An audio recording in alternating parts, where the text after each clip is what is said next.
لا يزال الخير حيا لا يزال، إن في الدنيا سلاما وظلال. حضرت حارثه رضی الله تعالی عنہ وايي ما د نبي عليه الصلاه والسلام څخه واورېدل. نبي عليه الصلاه والسلام په مجلس کې ناست وویل الا اخبركم باهل الجنه، زه تاسو ته جنتیان نه دروښیم. جنتیان څوک دي؟ دا یو عجبه لوړه خبره. رسول الله صلی الله علیه وسلم خپل صحابه ورته وایي آیا جنتیان زه تاسو ته نه وښیم؟ جنتیان څوک دي؟ کم کس جنت ته ځي؟ جنتیان به څوک وي؟ صحابه وایي یا رسول الله بلا یا رسول الله بالکل یې راوښیي څوک دي؟ نبی علیه الصلاه والسلام فرمایي كل ضعیف متضاعف لو اقسم على الله لابره. هر کمزوري ضعیفه یا د خلکو په نظر کې چې کمزوري او ضعیفه وي دا د خدای په نیز باندې دومره لوړه رتبه لري که په یو کار کولو باندې دی قسم واخلي الله د ده سره دومره محبت کوي دی باندې قسم نه اړي کار الله کوي. لو اقسم على الله لابره، که چیرې دی قسم واخلي الله تبارک وتعالی یې بری کوي په خپل قسم.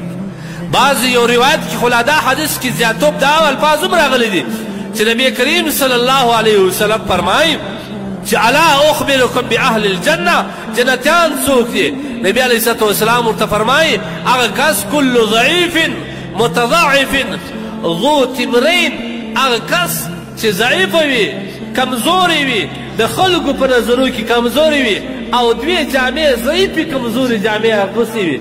دا خلک ډېر په کمزورو سترګو ورته ګوري. لو اقسم على الله، که چیرې دا کسان د خدای تبارک وتعالی ته پر یو شي باندې قسم واخلي چې دا به کېږي الله دومره مینه ورسره لري کار د ده د وجې کوي. دلته د کل ضعیف څخه مطلب محدثین لیکي چې د کل ضعیف څخه مطلب څه شی دی؟ بعض کسان د شکل د خوا ضعیف وي، ډېر ډینګر وي، د رنګ د خوا تور وي، په شکل باندې بدرنګه وي او د الله تبارک وتعالی سره یې مینه محبت دومره زیات وي که چیرې دی پر یو شي قسم واخلي الله تبارک وتعالی د ده د وجه کار کوي. بعض کسان ضعیف د جامو د خوا ضعیف وي، څیرې ګنډلې جامې اغوستي، پینه سوي جامې اغوستي، داسې جامې په یو رنګ باندې جامه نه په ډېرو پرېولو باندې د جامې رنګ تللی، په ډېرو پرېولو باندې جامې شوړېدلي، بدن یې تر معلومېږي. او هغه کسانو ته په کم نظر باندې مه ګورئ. الله څه وایي؟ رسول الله څه فرمایي؟ دا هغه کسان دي لو اقسم على الله لعبره، الله تبارک وتعالی د دې سره دومره محبت لري که چیرې دی قسم واخلي چې دا کار به کېږي الله تبارک وتعالی د دې د محبت څه کوي. نن په دنیا کې تاسو وګورئ خلک مسکین ته په کم نظر باندې ګوري. چا چې یو کمزوري جامې اغوستې، یو کمزورې لنګوټه یې تړلي، پیسې راپورته کړي، خلک یې په مجلس کې نه پرېږدي. که زوی دا رقم پلار ولري دا زوی په دې خپل پلار باندې شرمېږي.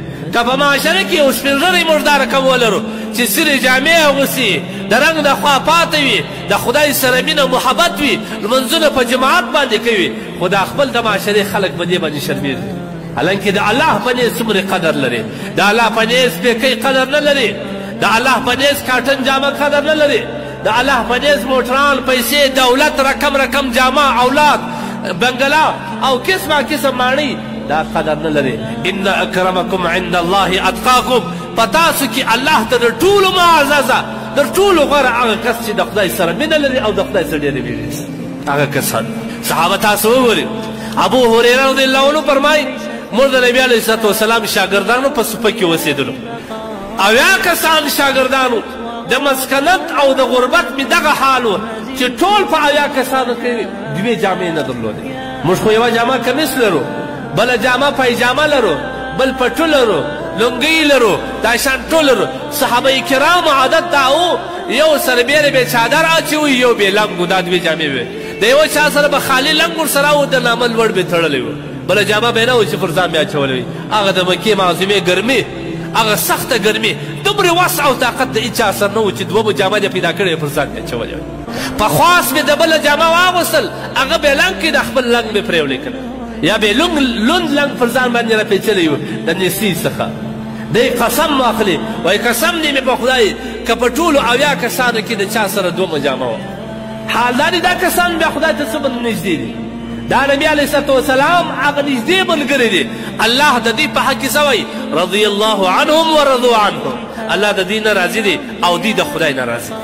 معلومه خبره شول چې په شکل او صورت باندې فوقیت نسته، په ځواني او په سپینوالي فوقیت نسته، په چاغوالي او په نسب او په دولت باندې فوقیت نسته، په مال او په دولت په یو ښه موټرو په کورزینو په براډو باندې فوقیت نسته، په غټ موبایل او په کاټن کالیو باندې په پیکې اړول باندې او پیسې په مخ په جیب کې ډېرې پیسې اچول په دې کې فوقیت نسته.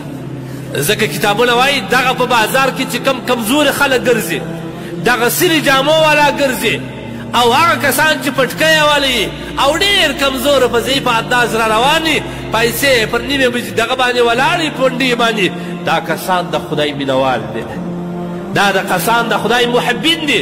دې ته په کم نظر باندې مه ګوره، دا داسې نږدې کسان دي که چیرې دی یو وخت قسم واخلې چې خدای دا کار به کوي هغه به کېږي.